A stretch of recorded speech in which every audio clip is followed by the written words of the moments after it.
Bonjour tout le monde, les mathématiques sont présentes partout dans notre vie quotidienne.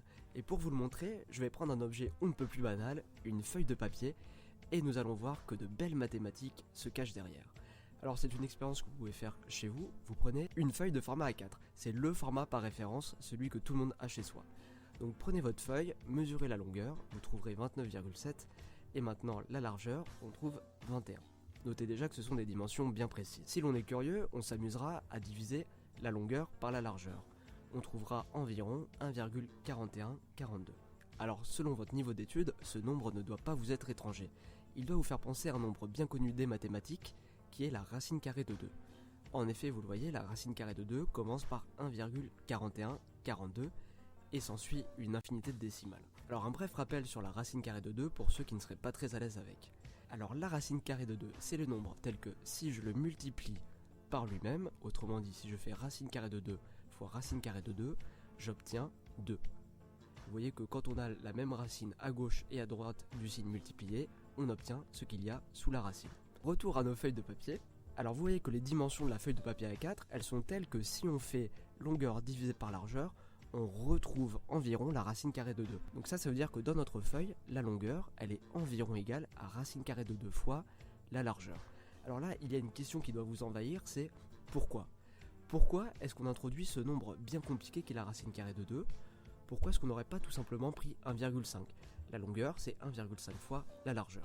Pour répondre à cette question, il faut déjà comprendre comment marchent ces formats de feuilles de papier. Commençons avec le plus grand format qui existe, le format A0.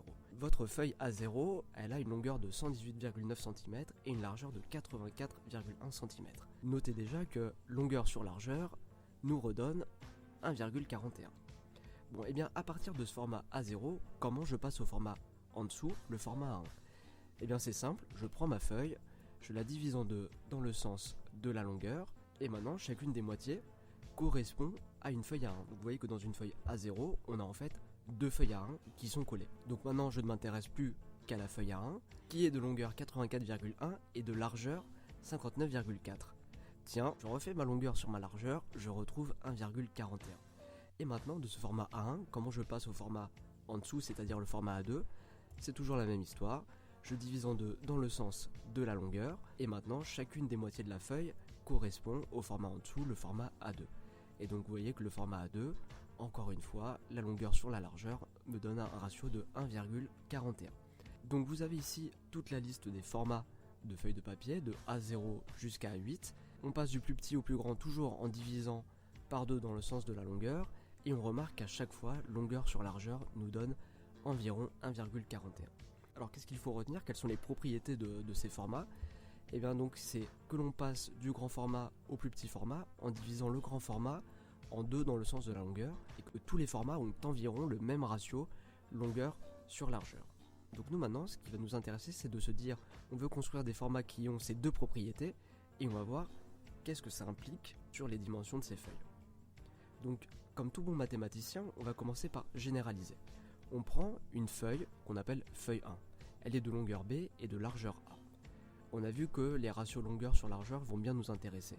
Donc ce ratio pour la feuille 1, c'est tout simplement B sur A. Je remplace la longueur et la largeur de feuille 1 par ces valeurs. Ensuite, on a vu qu'on veut passer de ce format de feuille à celui qui est en dessous en divisant en 2 dans le sens de la longueur. Eh bien allons-y, on divise la feuille en 2 dans le sens de la longueur et on ne retient qu'une moitié de feuille, ça nous donne la feuille 2 qui est donc dans le nouveau format, celui juste en dessous de la feuille 1.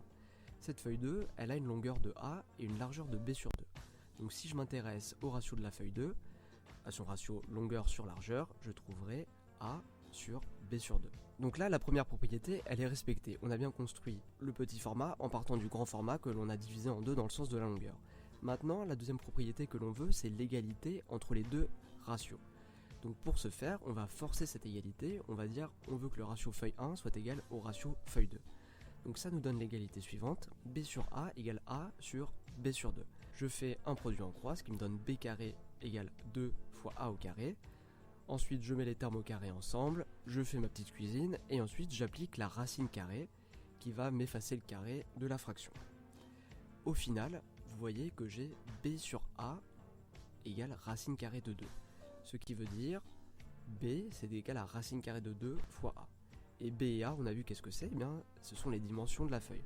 Donc autrement dit, je viens de montrer que la longueur c'est égal à racine carrée de 2 fois la largeur. Donc là, on comprend d'où vient la racine carrée de 2. On est parti d'un souhait, on voulait que nos formats de feuilles satisfassent deux conditions, que l'on passe d'un format à l'autre en divisant le grand format en deux dans le sens de la longueur, et on voulait que tous les formats aient le même ratio longueur sur largeur. Et bien quand je combine ces deux propriétés, et que je fais un petit peu de mathématiques derrière, cela implique que dans tous les formats, la longueur doit être environ égale à la largeur multipliée par la racine carrée de 2. Donc vous voyez que la racine carrée de 2, elle n'est pas là parce que ça nous faisait plaisir.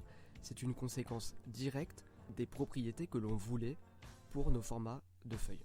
Et voilà, nous avons donc résolu le mystère de la présence de la racine carrée de 2 dans nos feuilles de papier. Cette vidéo est maintenant terminée, j'espère que vous avez passé un bon moment et que vous changerez votre regard sur les feuilles de papier.